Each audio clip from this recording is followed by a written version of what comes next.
Hi అండి. నేను ఝాన్సీని. Dragon fruit గురించి నా అనుభవం ఉన్నంత వరకు పూర్తిగా డీటెయిల్డ్‌గా మీకు చెప్తాను. ఎందుకంటే ఇప్పుడు ఈ సీజన్ కాబట్టి ప్రతి ఒక్కళ్ళ ఇంట్లో ఈ మధ్య కాలంలో డ్రాగన్ ఫ్రూట్ పండించుకోవడానికి బాగా అలవాటు పడ్డాము. బయట కూడా కాస్ట్ ఎక్కువ. పండించుకోవడం చాలా ఈజీ అండి. నేను ఓపెన్‌గా చెప్తున్నాను. ప్రతి ఫ్రూట్ ప్లాంట్ కంటే ఈ డ్రాగన్ ఫ్రూట్ పెంచుకోవడం చాలా ఈజీ. సమ్మర్‌లో మనకు కొంచెం ప్రాబ్లమ్ అయిద్దండి చెట్టు. ఎందుకంటే ఎక్కువ ఎండ తీసుకోదది. ఆ కొమ్మలన్నీ గూడా పైన లేయర్ అంతా పోయి స్కెలిటన్‌లాగా తయారైతది. దానివల్ల మనకొచ్చే నష్టం ఏమీ లేదు. చెట్టుకు వచ్చే ప్రాబ్లమ్ అంటూ ఏదీ లేదు. మనం చక్కగా దాన్ని అలానే ఉంచుకొని కంటిన్యూ చేసి దానికి తగ్గ మనం మంచి ఫుడ్ ఇస్తే గనక చక్కగా మంచి మంచి ఫ్రూట్స్ మనకిస్తది. ఒక్కసారి మన ఫ్రూట్స్ అంటూ కోసిన తర్వాత అదే హార్వెస్ట్ చేసిన తర్వాత మళ్ళీ మనం మంచి ఫెర్టిలైజర్ ఇవ్వాలండి. అది మటికి షూర్.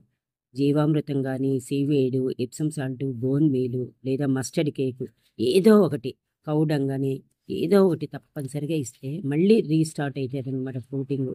మళ్ళీ మొగ్గలొస్తాయి, పూలొస్తాయి, కాయలొస్తాయి. చక్కగా మంచి మంచి కాయలొస్తాయి.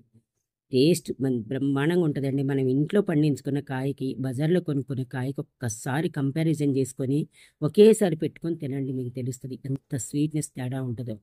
అది పెంచుకునేటప్పుడు కూడా మనకు ఆ వచ్చిన పెస్టులు గానీ, దానివల్ల మనం ఏమి ఆలోచించద్దు. నేను ఫస్ట్‌లో 3 ఏళ్ల క్రితం పెట్టినప్పుడు మామూలుగానే పెట్టాను. దాని మెయింటెనెన్స్ చేతగాల. ఇష్టం వచ్చినట్టుగా మన అడవిలో పెరిగినట్టుగా పెరిగిపోయింది చూడండి. నేను కార్నర్‌లో పెట్టాను కాబట్టి దానివల్ల నాకేం నష్టం రాలా. కాకపోతే చెట్టు గోడ పక్కకెళ్తుందని నేను ఒక నెట్‌లాగా పెట్టాను. మీకు కనిపిస్తుంటది అబ్జర్వ్ చేస్తే. అది గనక పెడితే అన్నీ లోపలికే ఉండిపోతాయి అనుకుంటే, ఇంకా గమ్మత్తుగా బయటికెళ్ళిపోయి బయటే ఎక్కువ కాస్తా ఉన్నాయి ఇప్పుడు. అది నాకు పాలినేషన్ చేయటానికి కుదరట్ల. ఒక పుల్లకి పల్చటి క్లాత్ కట్టుకొని దూరం నుంచి జస్ట్ లోపలున్న ఆ పుప్పొడిని కదిలిస్తాననమాట. కొంచెం ఇదే అవుతదనేసి. అట్లా ఈజీగా వస్తది.